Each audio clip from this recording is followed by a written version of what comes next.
Hello guys, welcome to my YouTube channel HRM Pillar. This is Mahima here. So today I'm going to discuss the MCQ questions related to labor laws or labor legislation. So the students who are preparing for UGC NET exam, especially for HRM and labor welfare, that is code number 55, must watch the video very carefully. So before starting the video, please like, subscribe and share my video.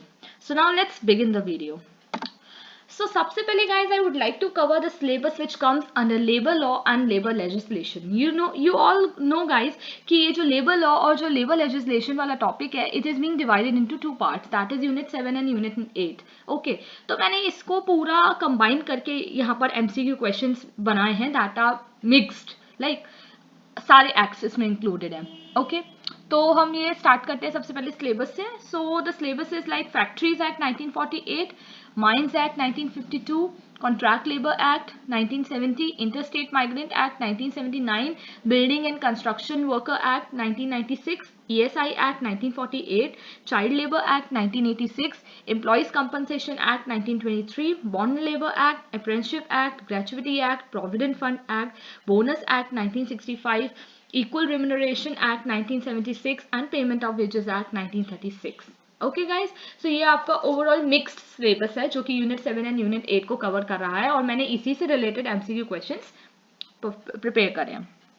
So let's start the MCQ questions. So the first question is, what is the maximum limit of monthly wages to be taken into account for the calculation of compensation under the Employees Compensation Act 1923?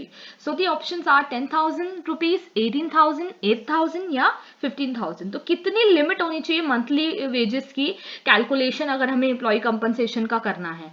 तो इसका answer है 8,000. मतलब we calculate the employees compensation on 8,000 rupees which is the maximum limit. ठीक है, अगर हमें किसी को उस एक्ट में लाइबल या अप्लाई करना है, वो एम्प्लॉय तभी कर पाएगा जो उसकी मंथली जो वेजेस है वो 8,000 होगी. Then the second question is, under which of the following legislation provisions for rehab and re-employment are provided? कौन से legislations कौन से act के अंदर ये जो legislation है rehab और re-employment के वो किस में provided होते हैं? The options are ESI Act, Employee Compensation Act, Interstate Migrant Workmen Act या फिर last Contract Labor Act. इसका आंसर है ESI Act, that is Employee State Insurance Act 1948. Okay guys, next question पे चलते हैं. What is the ceiling of wage or salary on which the calculation of Provident Fund is done as per the Employees Provident Fund Act 1952? तो क्या ceiling है जिसकी basis पे Provident Fund हमारा calculate होता है? तो ऑप्शंस हैं 15,000, 10,000, 12,000 या 14,000. तो इसका आंसर है 15,000. मतलब 15,000 इज द सीलिंग वेज जिसके ऊपर हम प्रोविडेंट फंड कैलकुलेट करते हैं. ये मैक्सिमम है, उससे कम हो सकती है, मतलब ये एक लिमिट सेट करी हुई है by the Employees Provident Fund Act 1952. So the next question is, what is the minimum period an employee should have worked in an accounting year in an establishment to become eligible for bonus under the Payment of Bonus Act 1965? तो एक minimum period कितना employ को work करना चाहिए एक साल में, मतलब एक अकाउंटिंग ईयर में, जिससे कि वो एलिजिबल हो जाए बोनस के लिए under the payment of bonus act. And the options are 45 days, 30 days, 60 days और 90 days. तो इसका है एक महीना, दैट इज 30 days एक एम्प्लॉय को काम करना मैंडेटरी है. Okay guys, then the fifth question is, under which of the following legislation the provision for payment to any trade union fee on a written authorization from an employee has been provided? इसके option है industrial dispute act, trade union act, payment of wages act and industrial employment act 1946.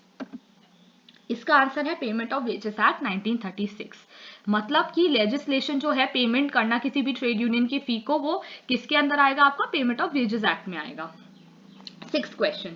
Under the provision of Payment of Wages Act 1936, for which of the following organization the central government is the appropriate government? कौन कौन सी चीजों में central government appropriate government play करती है? और options है railway and air transport, B port and docks, C mines and oil field and D public sector banks. तो इसका आंसर है A and C, that is railway and air transport and mines and oil field. ये आपकी appropriate government होती है under payment of wages act. Okay, then comes the seventh question. आपको match करना है कि ये जो आपके प्रोविजंस दे रखे हैं और सामने उनके एक्ट दे रखे हैं, you have to just match. Okay, so सबसे पहले कंपलसरी इंश्योरेंस जो कि हमारा यूज होता है पेमेंट ऑफ ग्रेचुइटी एक्ट 1972 में. Then comes the second scheduled employment, that is included in minimum wages act. Third is protected workman जो कि इंडस्ट्रियल डिस्प्यूट एक्ट में इंक्लूडेड होता है, and the last is medical bonus that is included in maternity benefit act 1961. Then the eighth question comes, what is the current wage ceiling per month for a person employed on wage or a salary to be considered under the Payment of Bonus Act 1965? मतलब current क्या veg और salary चल रही है पर person की जिसके जितनी वो मैक्सिमम जो सीलिंग होगी अगर उतना वो कर पा रहा है एम्प्लॉय पार तो वो पेमेंट ऑफ बोनस एक्ट में एप्लीकेबल होगा. ठीक है, तो ये क्या है, not exceeding 10,000, not exceeding 21,000, not exceeding 8,000 या last not exceeding 18,000. So the answer is not exceeding 21,000. मतलब एनी एम्प्लॉय हुज वेजेस और salary are not more than 21,000 are eligible to be under the Payment of Bonus Act 1965. Okay guys, then comes the ninth question.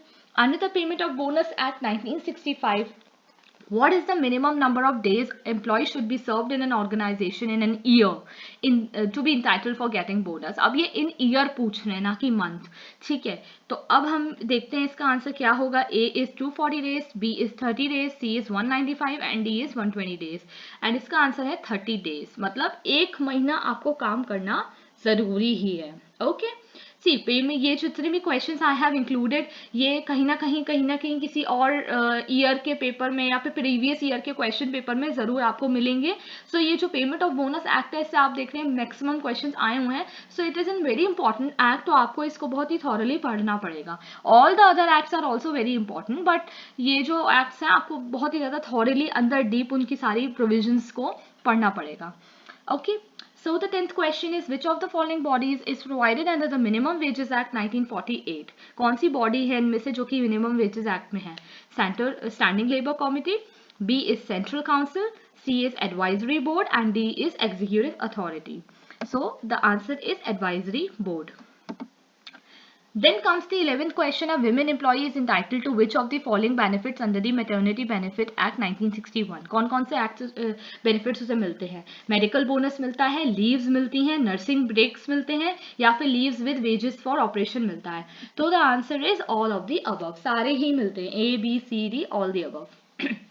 Then the 12th question comes, what is the minimum amount of bonus payable to an adult employee during an accounting year? एक पूरे साल में एक adult employee को bonus कितना provide करना चाहिए minimum? 1,000 रुपये, 100 rupees, 833 rupees या 750 rupees? So the answer is 100 rupees.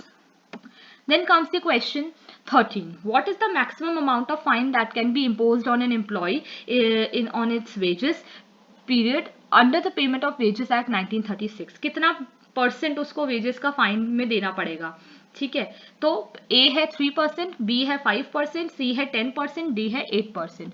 So answer है 3% ऑफ वेजेस मैक्सिमम वो अपने फाइन का दे सकता है अगर उसने कुछ भी प्रोविजन को तोड़ा हो.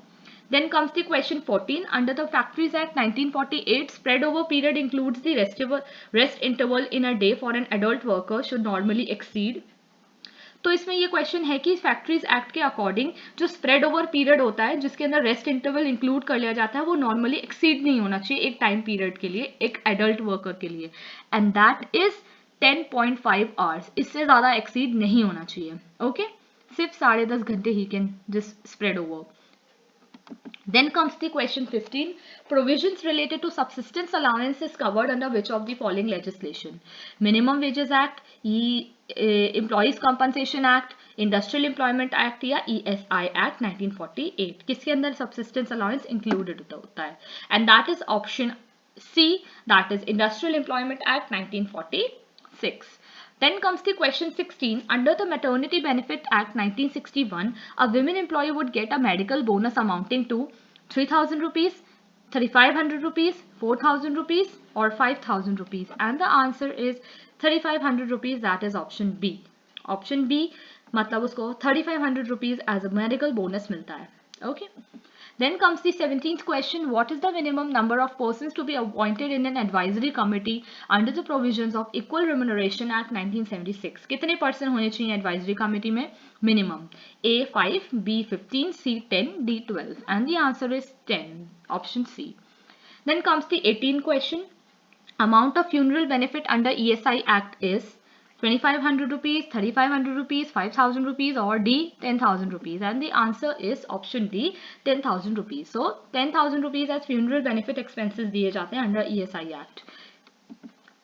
Then comes the question 19. Which section of the Factory Act deals with the appointment of welfare officers? ठीक है, इसका ऑप्शन है सेक्शन 45, सेक्शन 49, 51 और section 55.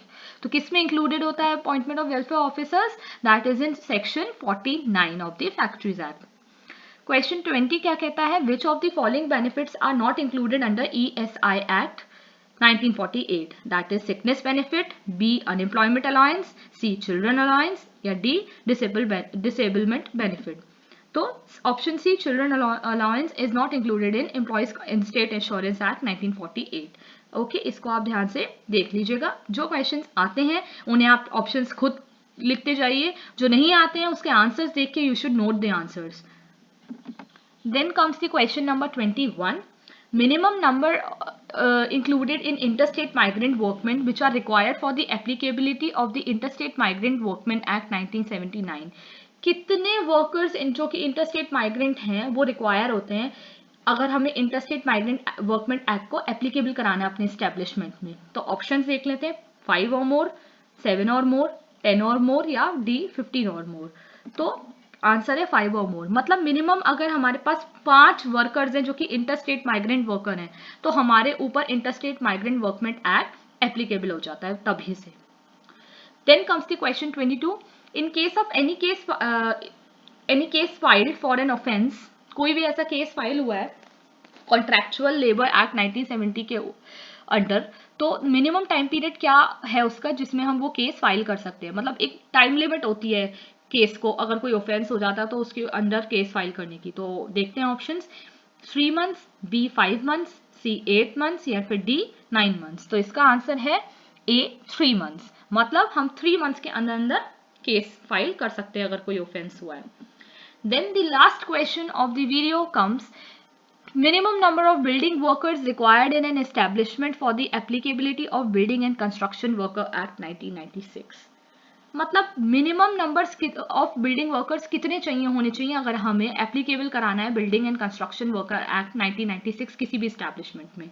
So the options are 5, 7, 10 और 12 एंड द आंसर इज 10 और मोर. मतलब 10 होने चाहिए या 10 से ज्यादा होने चाहिए बिल्डिंग वर्कर्स, तो आपके ऊपर building and construction worker act applicable हो जाता है 1996. ओके गाइज, सो ये सब तो थे MCQ questions related to the labour laws and labour legislation. So thank you so much for watching my video. If you have any queries, you can just comment me on the comment section. And if you want me to make any other video, so I can just prepare that video and upload it. And just like, comment and share my video. Thank you so much for watching it. Till then, this is Mahima signing off from the video. Goodbye.